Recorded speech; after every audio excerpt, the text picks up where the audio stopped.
English country and English book to read today. So, Bertie, Germs. And we can have to start for chapter 4. And we can have to the end of reading there is no more chapter right now.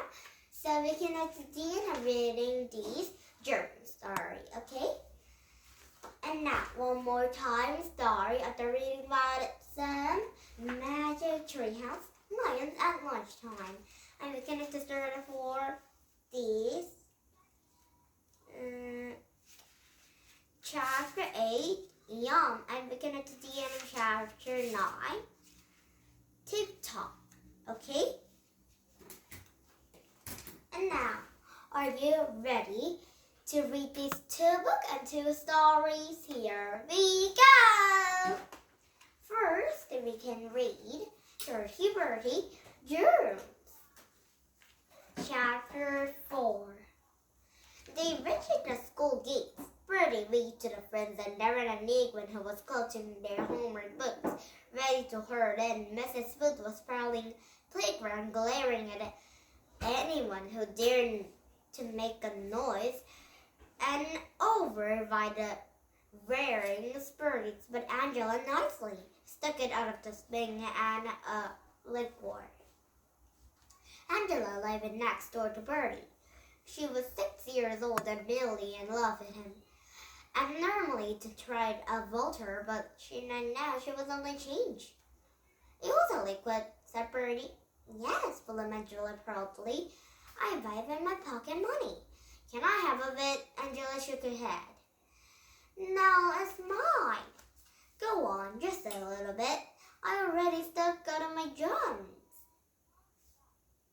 said Angela, waving at the soggy liquid. I will soften my apple, said Bertie. Oh, no thanks. Bertie didn't have much time. He and Mom was finishing changing to the Mrs. Nicely and I was going to ready to go. I'll give you 50 pounds, she said. I don't mean you. School on Monday. Angela answered. She was skipped by a lot of liquid in her 50 pounds. Brownie's hour, she said. Yes, brownie's hour. And Angela took his last tug of the liquid and there handed it over. And Bertie tipped up at a 15 pounds and chose.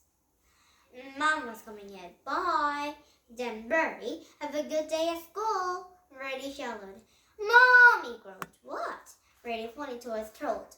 Mom, he called. What? I couldn't hear you saying. My throat hurts. Mom sighed heavily. Bertie, we've been told this. There was nothing wrong with you. There is. Okay, show me. Open your mouth. Bertie opened his mouth and started over tongue. Good heavens, jerked Mom. It's black. Why don't you say so before? Bertie lay on the sofa and zapped on the TV. It was going to be a brilliant day. Susie felt too sick to leave her bed, so held a friend of us all to himself. He grouped down some lemonade and served down a spoon for chocolate ice cream. And it all looked like a perfectly. Mom was wanting to call the doctors right away, but by the time they got home, Tom was looking much better. Still, she decided it was best to keep him off school. Bertie smiled to himself and another swing of a lemonade. He didn't have to face Mrs. Boot. It hadn't reached to catch a horrible many spots. Next morning, Bertie hauled off early, brilliant. He died Saturday. The sun was shining, and he didn't want to have to go to school. He threw the clothes and dishes and downstairs. Oh, you're up, said Mom. How are you feeling this morning? Much better, said Bertie. Can I go to the park and there and even curly not, said Mom. I don't want them to catch your germs. Bertie founted. I've got any germs, he said. I'm better now. I thought I was catching something. But it turns out I wasn't, really, said Mom. If you look in the mirror, Bertie felt his bed. Suddenly, he felt an itchy and hot, and dishes into hole and straight at the Bertie's generator, and he couldn't be. It was his face was covered with hundreds of spots. Oh, Bertie had a chicken pox too. And now, the end of reading the Germs story. Itinerary ready for chapter. Oh, wait. Stump Story, chapter 1. Okay? And then the end of Stump Story, chapter 2. And now, one more time, start up the reading about the magic treehouse. Lions at lunchtime. Chapter 80, Doro started back at Jack and Annie. We were having one of a honeydew, said Annie. The weather was still straight. He didn't mean still anything, Jack said. In fact, there was all hours and none of. Lots of the honey was still there. Annie sat smiling. The mirror notes his eyes. Is she hungry? Jack wondered. And I'm sorry over your rustling, said Jack. He was come to the place, in fact. It was in drips. And his backpack was tilted into mirror. And a mirror was still didn't move. These? Said held up the book, nudging. Jack reached into the pack and it was pulled out of the jar of the peanut butter. Peanut butter! He started up the bowl of bread. Bread! Hey! How about a peanut butter and a honey sandwich? Yum! Annie said, watching in the mirror, and the mirror stared at the food. I will show you, said Jack, and was Jack who invented up the bread and handed shook. Annie opened the door.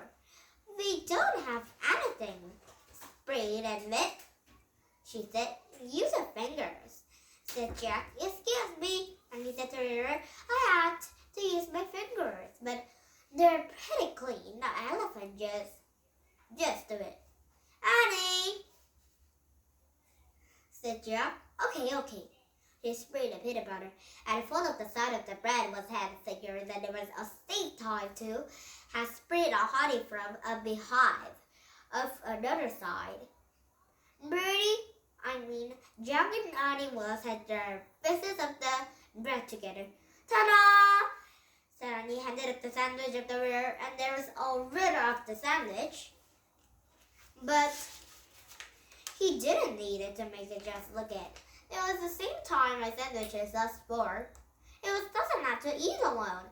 Quickly had two sandwiches. See, like this? And he called it a picnic. It has a sandwich and a silence. Oh, I wish I ate these yummy, delicious bread.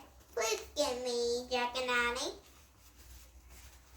And the world smiled. It was kind of lucky time. And there was Jack and Annie was smiled back at him. And then the mirror was called gracefully vanished into the trees. Oh man, said Jack. Part of us you wanted to follow the silent mirror and she stalked up the forest. Ready? Annie said softly. Jack nodded. Annie started to go. Wait, said Jack. He put away the peanut butter bread. We was going to back to the treehouse, right? We're not going to anything silly to rescue. Anything with tree spirit, right? No things aren't silly, said Annie. Don't forget the birds gave us eggs in the riddle. All right, said Jack. He looked at the little honey goat, and she was on the ground picking up the honey cup. Thanks, Bertie said to the bird. Have a good feast, said Annie. And Jack put on the backpack, and then he and Annie started out of the forest. When he passed the pond, and he saw the elephant was splashing in the water, who lived in the trunk. He seemed to be waving at them. See ya! Annie shouted at back of waving back, and they starting up the tall grass. At the treehouse, they saw the Willoughby's discover. And they saw a family of zebras gazelling together. They saw lone drabs and all walking from the trees and trees eating leaves. And they saw a bunch of the lions sleeping in the shade of the tree. It was the same tree that the treehouse was in. Oops, Suddenly, there was all of the dreams of the job. So, there they are, he said. Now, chapter 9, TikTok. And now, TikTok story. We're now into Murder Story of the 40s. Chapter 9, TikTok story. And we're going to the end of chapter 10 story. That means it's the end of reading the story. And now, did it happen? Your English country will become books and better books. And yes, goodbye. And book children will be goodbye too for today. And the 30 birdie Germs will be see tomorrow. Stump will be see tomorrow. And some of the kind of magic tree house. The lions at lunchtime will be see tomorrow. And some of the kind of lots of lions, but there are no lions in the treehouse. Jack and Nanny even not saw it. But it will be see the lions and the millipedes and the gazelles and the zebras and elephants and lots of animals will be see tomorrow, and the Jack and Nanny and the Dirty Birdie and some Stump Story will be see tomorrow. Okay? And now don't forget to thumbs up my YouTube and bye bye.